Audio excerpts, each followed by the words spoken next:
7 cara mengatur waktu antara mengurus anak dan beres rumah. Sebelum lanjut, jangan lupa klik tombol subscribe, share, dan like ya. Makasih, dan kita lanjut sekarang. Halo Bu Ibu semua, semoga sehat dan bahagia terus ya. Menjadi ibu rumah tangga itu rasanya seperti sedang ikut lomba lari maraton, tapi sambil membawa nampan berisi cucian, botol susu, dan tumpukan piring kotor yang siap jatuh kapan saja. Ibu pasti sering merasa kalau waktu 24 jam itu sangat tidak cukup. Apalagi kalau melihat media sosial yang isinya ibu-ibu lain, rumahnya tetap estetik padahal anaknya ada 5 dan tidak pakai asisten rumah tangga. Padahal sebuah artikel manajemen waktu keluarga menyebutkan bahwa kunci utama keberhasilan domestik bukan pada seberapa kuat tenaga kita, melainkan pada kemampuan kita membagi fokus antara kebutuhan anak dan kebersihan rumah secara teknis. Topik 7. Cara mengatur waktu antara mengurus anak dan beres rumah ini sangat penting buat kita bahas sekarang. Karena menjaga kewarasan itu jauh lebih utama daripada sekadar mengejar lantai yang mengkilap setiap detik. Mari kita bongkar rahasianya, supaya ibu tidak perlu lagi merasa seperti butir debu yang terombang-ambing di tengah badai rumah tangga setiap pagi. Langkah pertama yang harus kita tanamkan adalah konsep prioritas menggunakan skala mendesak, karena anak itu makhluk hidup, sedangkan debu itu benda mati yang tidak akan menangis kalau tidak kita sapa. Ibu harus berani membiarkan mainan berserakan selama 1 jam. Kalau memang si kecil sedang butuh dipeluk atau sedang fase ingin nempel terus seperti perangko. Contoh realitasnya adalah saat anak sedang tantrum.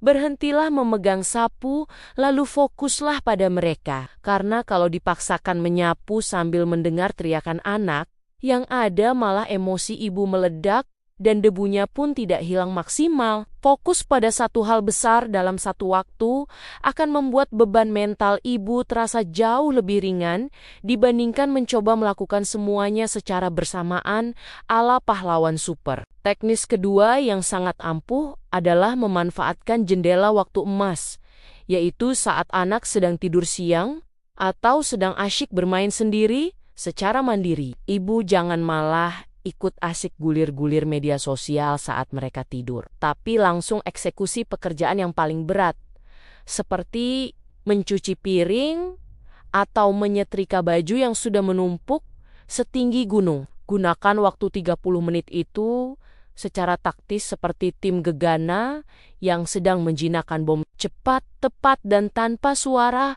agar si kecil tidak terbangun prematur. Kalau anak sudah bangun dan minta perhatian kembali, ibu sudah bisa merasa tenang, karena tugas inti yang butuh konsentrasi tinggi sudah selesai dikerjakan dengan baik. Cara ketiga adalah melibatkan anak dalam kegiatan beberes rumah sesuai dengan usia mereka, agar mereka merasa dianggap penting dalam tim keluarga kecil ini. Kalau anak sudah bisa jalan, coba beri mereka kain lap kecil untuk ikut mengelap meja atau minta tolong menaruh baju kotor ke dalam keranjang yang sudah disediakan. Ini adalah teknik mengurus anak sambil beres rumah yang paling logis, karena ibu bisa mengawasi mereka sekaligus mengurangi 1 atau 2 beban kecil di tangan. Memang hasilnya mungkin tidak akan sebersih kalau ibu kerjakan sendiri, tapi setidaknya anak jadi belajar tanggung jawab sejak dini dan ibu tidak perlu lari-larian ke sana kemari. Langkah keempat yang tidak boleh dilewatkan adalah menerapkan sistem cicil pekerjaan domestik agar tidak terjadi tumpukan tugas di akhir pekan yang bikin sakit pinggang. Jangan menunggu cucian piring sampai penuh 1 bak baru mau bergerak. Tapi cucilah setiap kali ada 1 atau 2 gelas kotor setelah dipakai agar wastafel selalu terlihat lega. Prinsipnya adalah lakukan hal kecil selama 5 menit setiap kali ada kesempatan berpindah ruangan. Misalnya, sambil jalan ke kamar mandi, ibu sekalian membawa handuk kotor yang tergeletak di sofa. Kebiasaan kecil ini akan menyelamatkan ibu dari stres massal saat melihat rumah berantakan total di sore hari ketika tenaga sudah mulai habis terserap urusan anak. Poin kelima berkaitan dengan teknis penyederhanaan menu masakan harian, agar waktu ibu tidak habis hanya untuk berdiri di depan kompor sepanjang siang. Gunakan konsep persiapan bahan masakan atau food prep di awal minggu supaya saat hari kerja, ibu tinggal cemplung-cemplung bahan tanpa harus kupas bawang setiap kali mau masak. Contohnya, saat anak sedang asyik nonton kartun kesukaannya, ibu bisa gunakan waktu itu untuk memotong sayuran dengan cepat di dapur yang lokasinya masih dalam jangkauan pandangan. Masakan yang simpel tapi bergizi jauh lebih baik daripada menu mewah yang prosesnya bikin ibu tidak punya waktu lagi untuk sekadar duduk selonjoran mengatur napas. Strategi keenam adalah memiliki standar kebersihan yang realistis dan tidak perlu terlalu memaksakan diri menjadi sempurna seperti katalog perabotan rumah tangga ternama. Ibu harus berdamai dengan kenyataan bahwa rumah yang ada anak kecilnya memang sewajarnya akan sedikit berantakan. Karena itu, tandanya ada kehidupan dan kreativitas yang sedang tumbuh. Cukup pastikan area utama seperti lantai tempat anak bermain dan area makan tetap higienis. Sedangkan area lain yang belum sempat dibereskan bisa menunggu giliran berikutnya. Jangan sampai hanya karena satu sudut rak buku agak berdebu, ibu jadi merasa gagal menjadi manajer rumah tangga yang baik.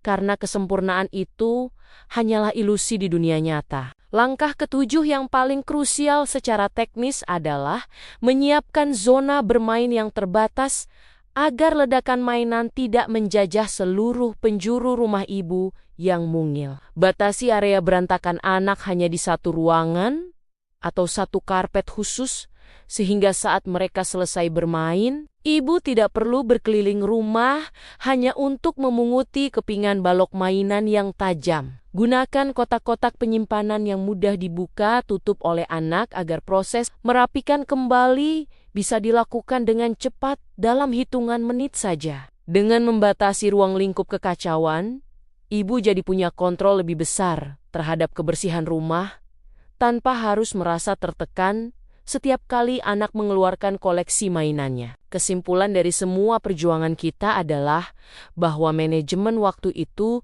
bukan tentang menjadi robot yang bekerja tanpa henti, tapi tentang bagaimana kita menghargai setiap detak waktu bersama keluarga. Memang terkadang kita suka menyalahkan diri sendiri kalau melihat cucian kering masih di jemuran, padahal hari sudah gelap gulita. Kita harus belajar untuk lebih lembut kepada diri sendiri.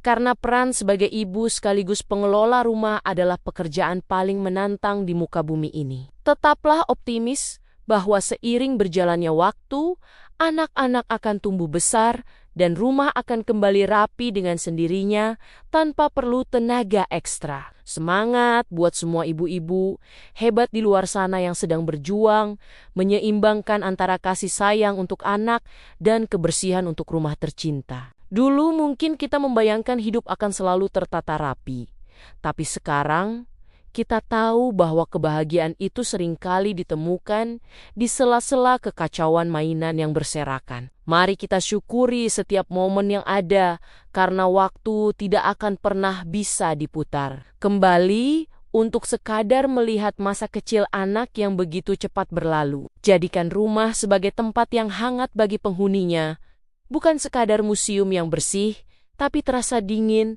karena ibunya selalu lelah dan emosi. Ibu sudah melakukan hal yang luar biasa hari ini, terlepas dari seberapa banyak daftar pekerjaan yang sudah berhasil dicentang atau yang masih tertunda. Teruslah bergerak dengan penuh percaya diri, karena ibu adalah jantung bagi kehidupan di dalam rumah ini yang tak tergantikan oleh siapapun. Terima kasih sudah dengerin cerita dan curhatku hari ini. Sampai ketemu di video-video berikutnya. Tetap semangat Bu Ibu semua.